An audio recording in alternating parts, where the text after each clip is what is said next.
Hi, this is Billy, and Joy's behind the camera right now.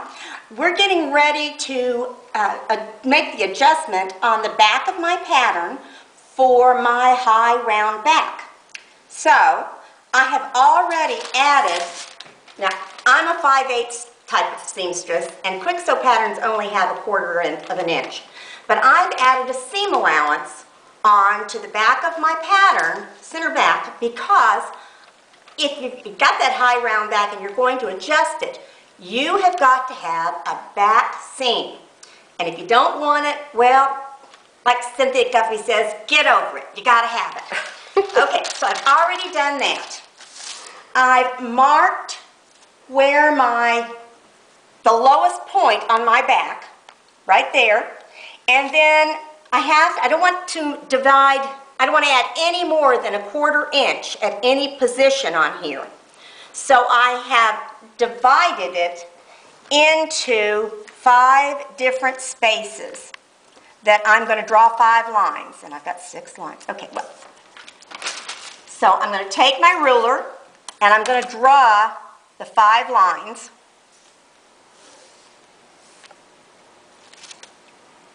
And the reason we're going to do that is because if we just cut one line and opened it up like a giant mouth, it would not make a gentle curve. It would make a jagged curve. So what we do is we divide the space evenly, and we don't open up any particular cut more than 1/4 of an inch. This is what we learned at ETA from Cynthia Guffey this weekend. Okay, the other thing I have to do is draw my seam allowance onto my pattern. And like I said, quick sew seam allowance is only 1/4 of an inch. So I've kind of already pre-drawn it so I know where it is. But we'll do a little bit of that. And I'm just kind of going around this curve of the armhole. And so I kind of have to move my measuring ruler just in small increments so that I can get that curve in there. Okay, so now I've got that done. I'm going to take my ruler and I'm going to do the cuts. I'm going to cut from the seam allowance, but not through the seam allowance. So I cut from the seam allowance all the way through the seam allowance on the outside. I do that with all 5 of my lines. And the reason I chose 5 is because I don't want it any more than to add more than 1/4 to any section. And so by doing this, I divided that 1/4 inch into that 1.5 inches that I had to, or 1.25 inches that I had to change, and that gives me 5. So that 5/4. So that's the reason I added 5 lines. Okay, almost done here. Last line. Now I'm going to slide some of the pattern paper under it. And we're using the doctor table paper that we found in my mother-in-law's attic, a whole case of it. We were so excited. It was like Christmas that day. It was wonderful. Okay, 5 pieces. Okay. Good, I can see it good. All right. Now then, I'm going to take my measuring tape, or my thing here, and I don't want it any more than 1/4 of an inch apart. Oops. Hey, do me a favor and turn it around the whole other way. Okay. This way. All right. So I can get a better picture. See all those little pieces just flopping around? She's just cut over here to her 1/4 inch seam allowance. You don't want to cut through that seam allowance, but you do want to cut through the one on the center back. Right. Otherwise it won't move for you. Okay. Oh, but you do need to cut. Here's a pair of scissors. Okay, that'll be better. You do need to cut to a little hinges in it. Yes, make some hinges. So you don't want to cut all the way through, but you do want to cut just a little bit, just so you don't, it's not going to tear apart.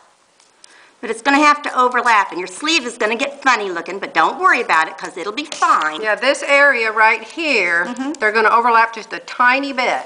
Okay, so here we go. We're going to do this. And I need 1/4 of an inch. Okay, here's my 1/4 inch, and I want to do this not at the outside of the seam allowance, but at the center. And it's At gotta the be seam at the line. seam line. Thank you. And it's got to be good and flat. Of course, if I was doing this right, I'd have it on the cardboard, and then it would be very Yeah, easy. I'm holding it down with pins. And you're, Oops. oh well. This happens. This You is just tape real it back life, together. and you just That's redo right. it. We do this all the time.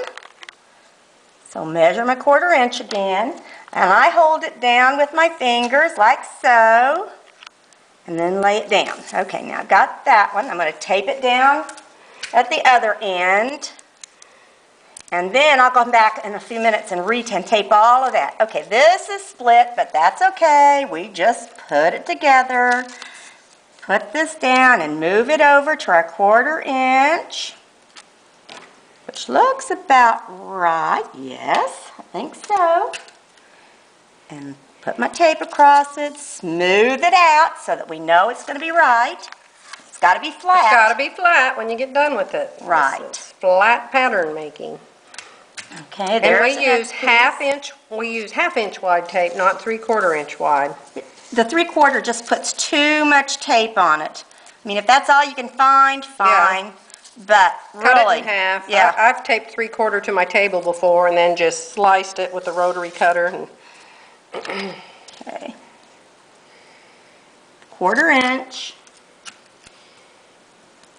Make sure this is flat down here. See, it's kind of overlapping at that end. that's right. That's what you want it to do. It's not going to change the armhole Next one. insofar as how it fits you.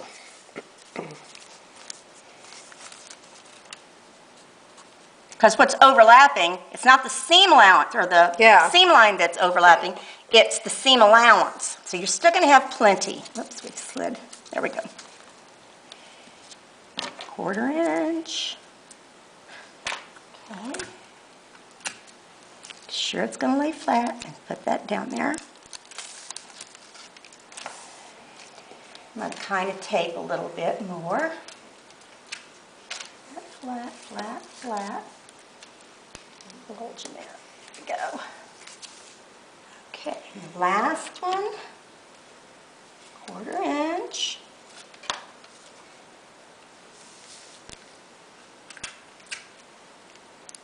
Okay, now I'm going to come back in here and tape all of this together so it's all nice and flat. We'll do that, and then we'll come back and show you how that fits up against Phyllis's back. Bye for now. Bye.